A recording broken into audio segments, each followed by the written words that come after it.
শুয়ে আছে? ডিম থেকে বল বাচ্চা উঠে আছে? না, ডিম ফাটা উঠে দেখছি, বাচ্চা মরে গেছে নাকি বল?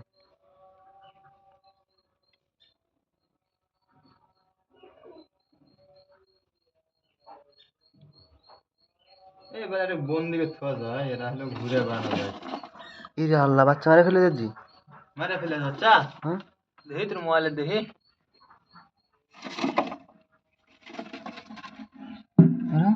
বের কর। কি রে যাচ্ছে রে এরা? তুই সব লজ্জি। বাচ্চা বাইরে হয়েছে, মারে ফেলে দিস।